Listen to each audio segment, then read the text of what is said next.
Hello guys, current affairs funda में आप सभी का स्वागत है। मैं हूं आपके साथ अभिषेक शर्मा और आज के इस वीडियो सेशन में हम 18 अक्टूबर तक के सभी इंपॉर्टेंट करंट अफेयर्स कवर करने वाले हैं। हमेशा की तरह आप इस वीडियो को अंत तक जरूर देखिएगा, आज भी आपको काफ़ी कुछ जानने के लिए मिलेगा। साथ ही गाइस, इस सेशन को शुरू करने से पहले आप सभी को बताना चाहूँगा, यदि आप हमारे daily current affairs PDF, weekly PDF और मंथली पीडीएफ चाहते हैं तो इस वीडियो के फर्स्ट कमेंट में या फिर डिस्क्रिप्शन में दिए गए लिंक पर क्लिक करके पा सकते हैं। साथ ही आप गूगल प्ले स्टोर से करंट अफेयर्स फंडा ऐप को भी इंस्टॉल कर लीजिए, क्योंकि जो भी हमारा पीडीएफ मटेरियल है जिसमें आपको करंट अफेयर्स के साथ साथ स्ट्रेटेजी के भी प्रोवाइड कराते हैं, ये सभी मटेरियल आपको हमारी करंट अफेयर्स फंडा ऐप पर ही उपलब्ध हो पाएगा। हमारे पीडीएफ कोर्स संबंधित यदि आपका कोई भी डाउट है, कुछ भी आप पूछना चाहते हैं तो कमेंट बॉक्स में ज़रूर लिखिएगा। तो चलिए इस क्वेश्चन के साथ हमारे करंट अफेयर्स की शुरुआत करेंगे। Bonalu is an annual festival of which state. पूछ रहे हैं कि बोनालू किस राज्य का वार्षिक उत्सव है। ऑप्शंस आपके सामने हैं, सिक्किम, नागालैंड, तेलंगाना या फिर मध्य प्रदेश। काफ़ी महत्वपूर्ण क्वेश्चन है, कई बार एग्जाम से पूछा जा चुका है। आंसर जरूर कीजिएगा कमेंट बॉक्स में। The 17th Pravasi Bharatiya Divas convention will be organised from 8 to 10 January 2023 at which place. 17वां प्रवासी भारतीय दिवस सम्मेलन 8 से 10 जनवरी 2023 को किस शहर में आयोजित किया जाएगा। ऑप्शंस आपके सामने हैं। सही आंसर ऑप्शन बी रहेगा, इंदौर। आपको जानना चाहिए जो 17वां प्रवासी भारतीय दिवस कन्वेंशन है, इसके लिए वेबसाइट लॉन्च की गई है external affairs minister doctor S Jaishankar और मध्य प्रदेश के चीफ मिनिस्टर शिवराज सिंह चौहान के द्वारा। जो ये 17वां प्रवासी भारतीय दिवस है, ये 8 से 10 जनवरी 2023 के बीच इंदौर मध्य प्रदेश में ऑर्गेनाइज किया जाएगा। आपको जानना चाहिए लगभग 4 साल के बाद इस इवेंट को फिजिकल फॉर्मेट में ऑर्गेनाइज किया जा रहा है। 2023 में प्रवासी भारतीय दिवस का थीम रहेगा diaspora reliable partners for India's progress in Amrit Kaal. इसको प्राइम मिनिस्टर नरेंद्र मोदी द्वारा इनॉग्रेट किया जाएगा। और 8 जनवरी 2023 को यूथ प्रवासी भारतीय दिवस भी मनाया जाएगा ministry of youth affairs and sports के साथ पार्टनरशिप में। Union minister of education Dharmendra Pradhan launched the national education policy 2022 in higher education in which state for the academic session 2022-23। केंद्रीय शिक्षा मंत्री धर्मेंद्र प्रधान ने शैक्षणिक सत्र 2022-23 के लिए किस राज्य में उच्च शिक्षा में राष्ट्रीय शिक्षा नीति 2020 का शुभारंभ किया। ऑप्शंस आपके सामने हैं। सही आंसर ऑप्शन सी है, उत्तराखंड। तो आपको जानना चाहिए union minister of education Dharmendra Pradhan और उत्तराखंड के चीफ मिनिस्टर पुष्कर सिंह धामी, इन्होंने 2022-23 एकेडमिक सेशन के लिए उत्तराखंड में हायर एजुकेशन के लिए नेशनल एजुकेशन पॉलिसी 2020-2020 इसको लॉन्च किया है। आपको ये भी जानना चाहिए कि उत्तराखंड फर्स्ट स्टेट है हमारे देश में जिसने प्राइमरी एजुकेशन में न्यू एजुकेशन पॉलिसी को लॉन्च किया है बाल वाटिका के रूप में। आप सभी जानते हैं कि बाल वाटिका के तहत जो चिल्ड्रन की जो फॉर्मल एजुकेशन है वो उसकी शुरुआत होगी 3 साल की एज में, और जब तक वो 6 साल का होता है तब वो क्लास 1 में पहुंच जाएगा। उत्तराखंड के बारे में आपको जानना चाहिए, गवर्नर गुरमीत सिंह है, कैपिटल्स देहरादून और गैरसैंण है। यहाँ के फेस्टिवल जानिएगा, बिकाउली, हरेला, फूलदेई, गंगा दशहरा, कदरुआ एंड गुगुतिया। इसमें सबसे महत्वपूर्ण आपके लिए हरेला और फूलदेई है। ये कई बार एग्जाम में पूछा जाता है, खास करके Harela. Recently the world bank extended an unconditional loan of $250 million loan for the SALT project in which state. हाल ही में विश्व बैंक ने किस राज्य में साल्ट परियोजना के लिए $250 मिलियन का लोन या ऋण दिया है। ऑप्शंस आपके सामने हैं। सही आंसर ऑप्शन डी है, आंध्र प्रदेश। तो आपको जानना चाहिए हाल ही में वर्ल्ड बैंक ने आंध्र प्रदेश में साल्ट प्रोजेक्ट के लिए $250 मिलियन का अनकंडीशनल लोन प्रोवाइड कराया है। साल्ट का मतलब है सपोर्टिंग आंध्राज लर्निंग ट्रांसफॉर्मेशन। तो देखिए ये जो लोन है ये वर्ल्ड बैंक प्रोवाइड करा रहा है, और ऐसा पहली बार हुआ है जब वर्ल्ड बैंक ने किसी एजुकेशन से संबंधित कोई प्रोजेक्ट है उसके लिए किसी राज्य को अनकंडीशनल लोन प्रोवाइड कराए, यानी कि कोई भी कंडीशन उसके साथ जुड़ी हुई नहीं है। आंध्र प्रदेश के बारे में आपको जानना चाहिए, कैपिटल अमरावती है, गवर्नर विश्वभूषण हरिचंदन है, चीफ मिनिस्टर वाई.एस. जगनमोहन रेड्डी है। यहाँ के अगर हम फेस्टिवल्स की बात करें तो ब्रह्मोत्सवम, उगाड़ी, डेक्कन फेस्टिवल, लुम्बिनी फेस्टिवल ये महत्वपूर्ण है, और Rayalaseema food and dance festival, ये सभी आंध्र प्रदेश से संबंधित हैं। According to the Union Health Ministry recent data, US, UK, Canada, Germany and which other country remained the top 5 countries with the highest number of Indian origin doctors? केंद्रीय स्वास्थ्य मंत्रालय के हालिया आंकड़ों के अनुसार यूएस, यूके, कनाडा, जर्मनी और कौन सा अन्य देश भारतीय मूल के डॉक्टरों की सबसे अधिक संख्या वाले शीर्ष 5 देश में शामिल है? ऑप्शंस आपके सामने है। सही आंसर ऑप्शन सी है, ऑस्ट्रेलिया। तो देखिए, हाल ही में जो federation of Indian chambers of commerce and industry यानी कि फिक्की, इसके लिए KPMG द्वारा एक रिपोर्ट जारी की गई है। इसमें यह बताया है कि जो एनुअल ग्रोथ है मेडिकल कॉलेजेस की भारत में, जो एवरेज एनुअल ग्रोथ है मेडिकल कॉलेजेस की 2011-12 से और 2021-22 के बीच में 5.9% है। इन्होंने ये भी बताया है कि यदि हम बात करें जो अंडर ग्रेजुएट मेडिकल कॉलेजेस हैं, चाहे वो पब्लिक सेक्टर में हो, प्राइवेट सेक्टर में हो, तो सबसे ज़्यादा तमिलनाडु में है 11.4%, फिर उत्तर प्रदेश में है 10.9%, उसके बाद कर्नाटक और फिर महाराष्ट्र। ये बात कर रहे हैं 2021-22 की। साथ ही ये भी बताया कि जो नंबर ऑफ मेडिकल सीट्स है यूजी लेवल पर, ये 2011-12 में 41,569 थी, इसके मुकाबले 2021-22 में 91,927 हो गई है। 121% का इंक्रीज देखने के लिए मिला है। साथ ही इसमें यह भी बताया गया है कि United states, UK, Australia, Canada and Germany, ये जो 5 कंट्रीज हैं, यहाँ पर सबसे ज़्यादा इंडियन ओरिजिन डॉक्टर्स देखने के लिए आपको मिलते हैं। Scottish actor Robbie Coltrane who played a crime-solving psychologist on a TV series Cracker has died. He was also very well known for another role in the Harry Potter franchise. Name the role. TV श्रृंखला cracker में अपराध को सुलझाने वाले मनोवैज्ञानिक की भूमिका निभाने वाले स्कॉटिश अभिनेता रॉबी कॉल्ट्रेन का निधन हो गया है।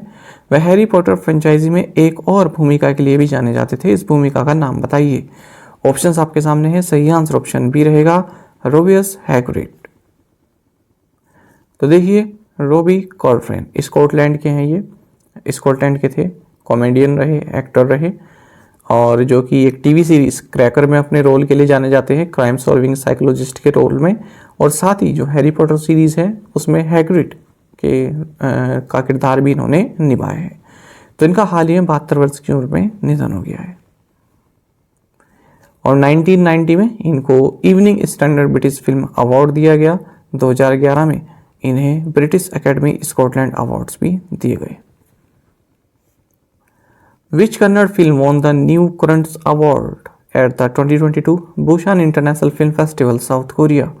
किस कन्नड़ फिल्म ने 2022 बुसान इंटरनेशनल फिल्म फेस्टिवल दक्षिण कोरिया में न्यू करंट्स अवार्ड जीता है? ऑप्शंस आपके सामने है। सही आंसर ऑप्शन बी है, शिवम्मा। तो देखिए, बात हो रही है 2022 के Busan international film festival south Korea की। यहाँ पर कन्नड़ मूवी है शिवम्मा, और एक आमिर बशीर की मूवी है द विंटर विद इन। इन दोनों ने ही अवार्ड्स जीते हैं। सबसे पहले बात करेंगे शिवम्मा की। तो शिवम्मा ने यहाँ पर न्यू करंट्स अवार्ड जीता है। इसको जयशंकर अय्यर द्वारा डायरेक्ट किया गया है। इसने न्यू करंट्स अवार्ड यहाँ पर जीता है। इसी के साथ एक और कोरियन मूवी है अ वाइल्ड रूमर, इसने भी ये प्राइज जीता है। न्यू करंट्स अवार्ड जो है 2 मूवीज को दिया, एक तो शिवम्मा और एक अ वाइल्ड रूमर। $30,000 का कैश प्राइज में दिया जाता है। अच्छा, अगर हम बात करें अब दूसरी की, जो आमिर बशीर की द विंटर विद इन है, इसको KB new currents audience award दिया गया है। What is India's rank in the commitment to reducing inequality index? Commitment to reducing inequality index में भारत का रैंक क्या है? ऑप्शंस आपके सामने है। सही आंसर ऑप्शन सी है, 123। तो देखिए बात हो रही है यहाँ पर commitment to reducing inequality index की, जिसको ऑक्सफैम इंटरनेशनल और डेवलपमेंट फाइनेंस इंटरनेशनल द्वारा प्रिपेयर किया गया है। तो इसमें बताया गया है कि कौन सा देश जो इनइक्वालिटी है, जो असमानता है, उसको दूर करने में कितना कारगर है। तो यहाँ पर 161 कंट्रीज में भारत की रैंक 123 है, तो 6 स्थान भारत आगे बढ़ा है। लेकिन जो हेल्थ स्पेंडिंग है उसमें भारत अभी भी जो है लोवेस्ट परफॉर्मर बना हुआ है, लोवेस्ट परफॉर्मर कंट्रीज में शामिल है। आपको जानना चाहिए जो इंडेक्स है ये गवर्नमेंट पॉलिसीज और एक्शंस को 3 एरियाज में एग्जामिन करता है। एक तो public services, taxation and workers rights. जो पब्लिक सर्विसेज है इसमें health, education and social protection आता है।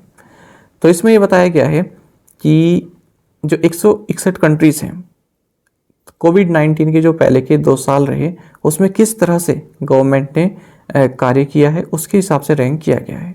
तो नॉर्वे इसमें पहली पोजीशन पर है, उसके बाद Germany, Australia, Belgium and Canada है, और सबसे लास्ट पोजीशन पर साउथ सुडान है। आपको जानना चाहिए इंडिया की जो रैंक है यहाँ पर 2020 में 129 थी, अब यहाँ 2022 में 123 हो गई है। साथ ही आपको जानना चाहिए कि जो इनइक्वालिटी रिड्यूस करने का जो क्राइटेरिया है थ्रू प्रोग्रेसिव स्पेंडिंग, इसमें भी भारत 12 प्लेसेस ऊपर चढ़ा है, 129 पर रहा है। और इसमें ये भी जानना चाहिए कि हेल्थ स्पेंडिंग में भी भारत जो है लोवेस्ट परफॉर्मर्स में शामिल है, 157th रैंक है इसमें। और इंडिया की जो हेल्थ स्पेंडिंग है ये टोटल स्पेंडिंग का 3.64% है। जितने भी ब्रिक्स कंट्रीज हमारी या फिर नेबर कंट्रीज हैं उनमें सबसे कम हेल्थ स्पेंडिंग भारत द्वारा ही की जाती है। यहाँ पर आप देख सकते हैं टॉप 10 भी लिखे हुए हैं और बॉटम 10 भी लिखे हुए हैं। टॉप 10 में पहले नंबर पर नॉर्वे है, बॉटम 10 में सबसे लास्ट पर 161 पोजीशन पर साउथ सुडान है। अपराजिता सारंगी has been elected to the executive committee of Inter-Parliamentary Union season MP from which constituency? अपराजिता सारंगी अंतर संसदीय संघ की कार्यकारी समिति के लिए चुनी गई है। वह किस निर्वाचन क्षेत्र से सांसद हैं? ऑप्शंस आपके सामने है, सही आंसर ऑप्शन डी है, भुवनेश्वर। तो आपको जानना चाहिए बीजेपी की नेशनल स्पोक्सपर्सन है और भुवनेश्वर से एमपी हैं अपराजिता सारंगी। इन्हें इंटर पार्लियामेंट्री यूनियन की एग्जीक्यूटिव कमेटी के लिए इलेक्ट किया गया है और ये जो सम्मेलन हुआ ये हाल ही में किगाली रिपब्लिक ऑफ रवांडा में हुआ है। तो 15 मेंबर एग्जीक्यूटिव कमेटी होती है, इसमें भारत को रिप्रेजेंट कर रही है और ऐसा 20 साल बाद हुआ है जब भारत की ओर से कोई इस एग्जीक्यूटिव कमेटी में इलेक्ट हुआ है। आपको जानना चाहिए 145th IPU असेंबली ये किगाली रवांडा में हो रही है और जो हरिवंश जी हैं जो कि डिप्टी चेयरमैन है राज्यसभा के, ये इंडियन पार्लियामेंट्री डेलीगेशन को यहाँ पर लीड कर रहे हैं। तो ये भी याद रखिए 145th IPU असेंबली कहाँ हो रही है? किगाली रवांडा में। इंटर पार्लियामेंट्री यूनियन की बात करें, स्थापना 1889 में हुई थी। हेडक्वार्टर्स जिनेवा स्विट्जरलैंड में है। प्रेसिडेंट है साबिर हुसैन चौधरी और सेक्रेटरी जनरल है Martin चुंगोंग। Which was the only Indian university in the top 300 list under the Times Higher Education World University Rankings 2023? Times Higher Education World University Ranking 2023 के तहत शीर्ष 300 की सूची में एकमात्र भारतीय विश्वविद्यालय कौन सा रहा? ऑप्शंस आपके सामने है, सही आंसर ऑप्शन डी है, Indian Institute of Science IISc Bangalore. तो देखिए Times Higher Education World University Rankings 2023 की अगर हम बात करें, अगर इसमें हम टॉप 300 यूनिवर्सिटीज़ की बात करें तो उसमें केवल एक ही भारत की यूनिवर्सिटी है, वो है Indian Institute of science Bengaluru. 251 से 300 का जो ब्रैकेट है, रैंक ब्रैकेट है, उसमें इसे शामिल किया गया है। अच्छा, अगर हम बात करें ओवरऑल लिस्ट की तो इसमें 7 IITs को इस बार जगह दी गई है। इसमें IIT रोपड़ है, IIT इंदौर है, IIT गांधीनगर है, IIT पटना है, IIT भुवनेश्वर है, IIT गुवाहाटी है, IIT मंडी है। साथ ही आपको ये भी जानना चाहिए जो 2023 की जो ये रैंकिंग है इसमें 75 इंस्टीट्यूट्स ने जो है जगह पाई है भारत से। इस तरह भारत जो है ये 6th मोस्ट रिप्रेजेंटेड कंट्री बन गया है इस लिस्ट में। 2020 में केवल 56 यूनिवर्सिटीज़ ने ही इस लिस्ट में जगह पाई थी और अब कितनी पाई है? 75 यूनिवर्सिटीज़ ने या इंस्टीट्यूट्स ने। आपको जानना चाहिए कि 5 यूनिवर्सिटीज़ जो है इसमें वर्ल्ड के टॉप 500 यूनिवर्सिटीज़ में शामिल, इनके नाम भी आप देख सकते हैं। और टॉप किसने किया है? यूनिवर्सिटी ऑफ ऑक्सफोर्ड ने इस लिस्ट को टॉप किया है लगातार 7वीं बार। और सबसे ज़्यादा रिप्रेजेंटेड कंट्री कौन सी है? वो है यूएस, यानी कि सबसे ज़्यादा इंस्टीट्यूट या यूनिवर्सिटीज़ किस कंट्री से हैं इस लिस्ट में? वो है यूएस। और इस मामले पर भारत 6ठे नंबर पर है। तो यूएस से 177 इंस्टीट्यूशंस इसमें शामिल हैं इस लिस्ट में। What is the venue of the 6th Senior Asian pencak silat championship? छठी सीनियर एशियाई पेंचोक सिलेट चैंपियनशिप का आयोजन स्थल क्या है? ऑप्शंस आपके सामने है। सही आंसर ऑप्शन सी है, श्रीनगर। तो देखिए, जम्मू एंड कश्मीर के लेफ्टिनेंट गवर्नर मनोज सिन्हा, इन्होंने 6th senior Asian pencak silat championship Srinagar Jammu and Kashmir में हो रही है, इसको इनोग्रेट किया है। आपको बता दें, ये जो पेंचोक सिलेट है इसको 2014 में भारत में इंट्रोड्यूस किया गया था। ये एक तरह की इंडोनेशियन मार्शल आर्ट है और इसको यूनेस्को द्वारा oral and intelligible heritage of humanity के तौर पर भी रिकॉग्नाइज किया जा चुका है। तो ये मार्शल आर्ट है। Which is the first bank in the country to achieve 6 trillion rupees asset under management in the home loan segment? गृह ऋण खंड में प्रबंधन के तहत 6 ट्रिलियन संपत्ति हासिल करने वाला देश का पहला बैंक कौन सा है? ऑप्शंस आपके सामने है। सही आंसर ऑप्शन ए है, एसबीआई।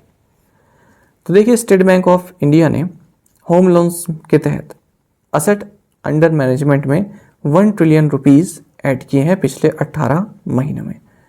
तो यहाँ पर होम लोन्स की बात हो रही है। होम लोन्स के तहत आपके पास कितना पैसा आया है, कितना असेट आप मैनेज कर रहे हैं। साथ ही आपको जानना चाहिए, जो होम लोन सेगमेंट है इसमें बैंक के पास जो टोटल असेट अंडर मैनेजमेंट है ये 6 ट्रिलियन रुपीस है। और एसबीआई फर्स्ट बैंक बन गया है जिसने 6 ट्रिलियन रुपीस का असेट अंडर मैनेजमेंट अचीव किया है होम लोन सेगमेंट में। और अगर हम होम लोन्स के पूरे मार्केट शेयर का बात करें तो एसबीआई का मार्केट शेयर है इसमें 33.3% का। विच बैंक हैज रीलॉन्च्ड सुरक्षा फिक्स्ड डिपॉजिट? किस बैंक ने सुरक्षा सावधि जमा को फिर से लॉन्च किया? ऑप्शंस आपके सामने है। सही आंसर ऑप्शन ए है, डीसीबी बैंक। तो देखिए, सुरक्षा फिक्स्ड डिपॉजिट इसको डीसीबी बैंक द्वारा फिर से लॉन्च किया गया है। अब इसमें ये हायर इंटरेस्ट रेट प्रोवाइड करा रहा है एफडीज पर और free insurance as well as other benefits भी प्रोवाइड करा रहा है। डीसीबी बैंक की बात करें, हेडक्वार्टर्स मुंबई में है, सीईओ मुरली एम नटराजन है। और जो आगा खां फंड फॉर इकोनॉमिक डेवलपमेंट है ये इस बैंक का प्रमोटर है, 15% स्टेक इसमें है। Which bank has appointed Sourav Ganguly as its brand ambassador? Sourav Ganguly को किस बैंक ने अपना ब्रांड एम्बेसडर नियुक्त किया है? ऑप्शंस आपके सामने है। सही आंसर ऑप्शन सी है, बंधन बैंक। तो आपको जानना चाहिए, बंधन बैंक ने सौरभ गांगुली को अपना ब्रांड एम्बेसडर नियुक्त किया है। बंधन बैंक के बारे में आप जानते हैं, सीईओ चंद्रशेखर घोष हैं, हेडक्वार्टर्स कोलकाता में है। टैगलाइन है, आपका भला सबकी भलाई। सौरभ गांगुली हाल ही में लक्स इंडस्ट्रीज लिमिटेड द्वारा लक्स कोजी के ब्रांड एम्बेसडर नियुक्त किए गए हैं। साथ ही ड्रीम सेट को, जो कि एक sports experiences and travel platform है, इसने भी सौरभ गांगुली को अपना ब्रांड एम्बेसडर हाल ही में बनाया था। The Indian army has signed an MoU with how many banks for providing banking facilities to Agniveers on enrolment? भारतीय सेना ने अग्निवीर्स को नामांकन पर बैंकिंग सुविधाएं प्रदान करने के लिए कितने बैंकों के साथ एक समझौता ज्ञापन पर हस्ताक्षर किए हैं? ऑप्शंस आपके सामने है। सही आंसर ऑप्शन सी है, 11।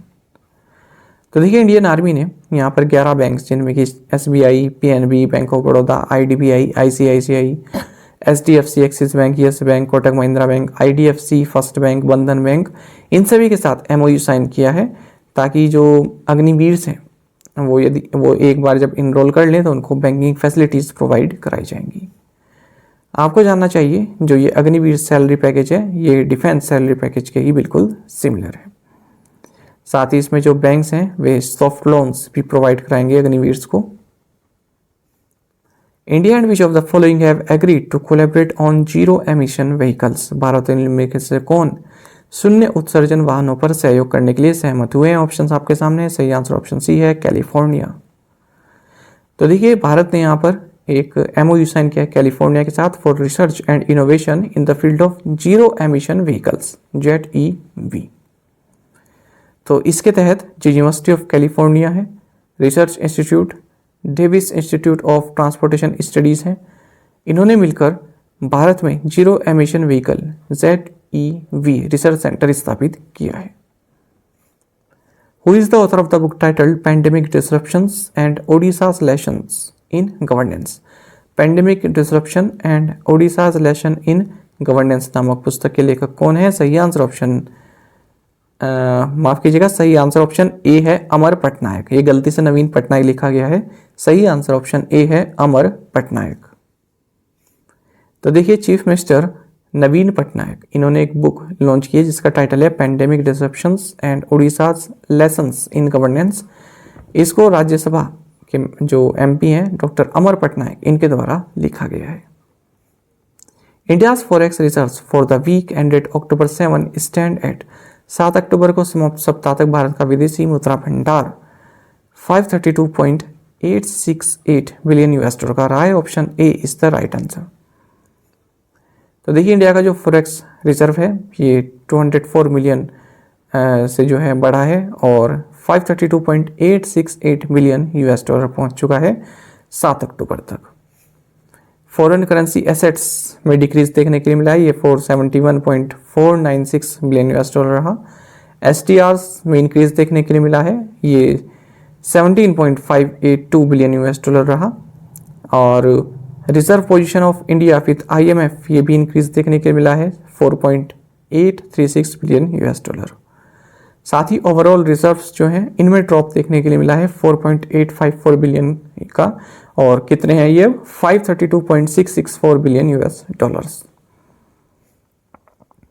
हु इनॉग्रेटेड गाथा स्वराज की गैलरी इन ग्वालियर्स फेमस HH महाराजा जीवाजीराव सिंधिया म्यूजियम? ग्वालियर के प्रसिद्ध HH महाराजा जीवाजीराव सिंधिया संग्रहालय में गाथा स्वराज की गैलरी का उद्घाटन किसने किया? सही आंसर ऑप्शन ए है अमित शाह। तो देखिए union home minister Amit Shah ने ग्वालियर का फेमस HH महाराजा जीवाजीराव सिंधिया म्यूजियम, यहाँ पर गाथा स्वराज की इस गैलरी को इनोग्रेट किया है। आपको जानना चाहिए अमित शाह ने ये जो गैलरी इनोग्रेट की है इसको मराठास की जो ग्लोरियस हिस्ट्री है उसको डेडिकेट किया है। साथ ही इन्होंने जय विलास पैलेस ऑफ सिंधियास इसको भी विजिट किया। आपको जानना चाहिए जो ये म्यूजियम है इसे राजमाता विजय राजे सिंधिया द्वारा बिल्ड किया गया था अपने हस्बैंड महाराजा जीवाजीराव सिंधिया की मेमोरी में, उनकी याद में। Which Indian city has won world green city award 2022? किस भारतीय शहर ने वर्ल्ड ग्रीन सिटी अवार्ड 2022 जीता है? सही आंसर ऑप्शन सी है हैदराबाद। तो आपको जानना चाहिए हैदराबाद तेलंगाना, इसने वर्ल्ड ग्रीन सिटी अवार्ड 2022 जीता है और किस कैटेगरी में जीता है? Living green for economic recovery and inclusive growth, इसमें जीता है। कहाँ पर? International association of horticulture producers 2022 world green cities awards में, जो कि जेजू साउथ कोरिया में ऑर्गेनाइज किए गए। बाकी आप देख सकते हैं लिविंग ग्रीन फॉर बायोडाइवर्सिटी, इसमें कोलंबिया ने जीता है। Living green for climate change, इसमें मैक्सिको ने जीता है। इसी तरह से आप बाकी विनर्स भी देख सकते हैं। A museum dedicated to the life and message of which personality has opened in the Atlantic City of United States? संयुक्त राज्य अमेरिका के अटलांटिक शहर में किस व्यक्तित्व के जीवन और संदेश को समर्पित एक संग्रहालय खोला गया है? ऑप्शन आपके सामने है, सही आंसर ऑप्शन बी है महात्मा गांधी। तो आपको जानना चाहिए महात्मा गांधी की लाइफ पर एक समर्पित museum Atlantic City of United states of America में ओपन किया गया है। तो यहाँ पर कई तरह के आर्टिफैक्ट्स और डिजिटल डिस्प्ले स्क्रीन्स आप देख सकते हैं महात्मा गांधी से संबंधित। इसको आदित्य बिरला ग्रुप के साथ पार्टनरशिप में New Jersey based Gandhian society ने डेवलप किया है।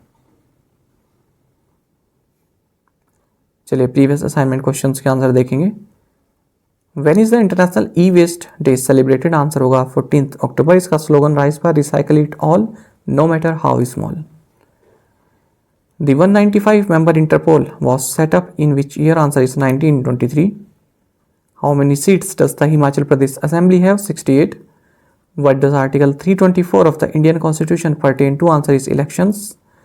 The Union Government's ITEX scheme comes under which ministry or department? Department of Defense Production, Ministry of Defense. Vistara is a joint venture between which international air carrier and Tata Sons of India? Answer is Singapore Airlines.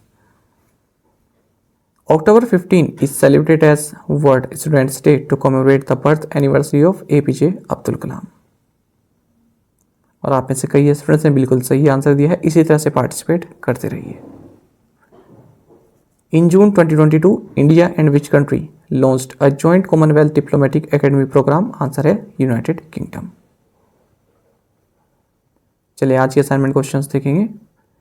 What is the full form of ECAI in context of trade? Global Hand Washing Day is celebrated on which day?